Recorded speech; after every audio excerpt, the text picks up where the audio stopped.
Hi, this is Jeff from Circle Prosco's Solution Squad, and today I'm bringing you the sixth and final part of a short series that I've been doing on myths and misconceptions that exist in the market regarding zirconium pretreatment technology. And today's myth is that when you use zirconium on steel, that iron oxide or rust will form in your pretreatment bath, and that will turn the bath orange, and that will transfer to your parts and adversely affect your paint performance and also discolor the parts. So let me break it down. First of all, the first part of the myth is that the bath will turn orange because there's iron oxide or rust in the bath. And that's absolutely true. When you coat steel with zirconium, a byproduct of that chemical reaction is that iron oxide will form in the bath. However, that iron oxide is inert, meaning it won't interact with the surface of the part. It's not going to have some chemical bond and adhere to the part. So as long as you have adequate rinsing after the stage, and I don't mean multiple rinses, I just mean you have a good rinse with coverage on the part that will remove any particulate matter that is adhering to the part, it will not adversely affect your paint performance, meaning corrosion resistance or paint adhesion, nor will it discolor the part or affect appearance. So the first part of the myth, iron oxide in the bath turns orange, is true. Second part of the myth, that it will adversely affect paint performance and discolor the part, is not true, provided that you have an adequate rinse.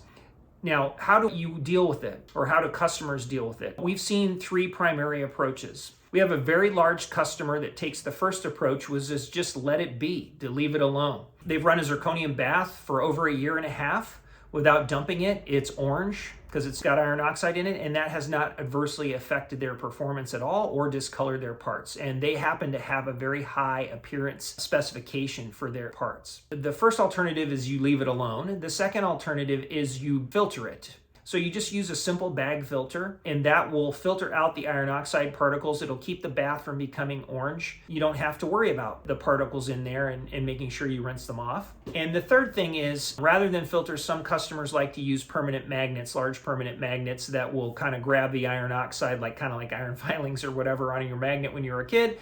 It's going to pull those out of solution in the bath, and then you periodically clean those off. So you can ignore it, leave it alone. You'll have orange baths, but if you get good rinsing, no problem. You can use a bag to get rid of it, bag filter to get rid of it, or you can use a magnet to get rid of it. Hope this has been helpful.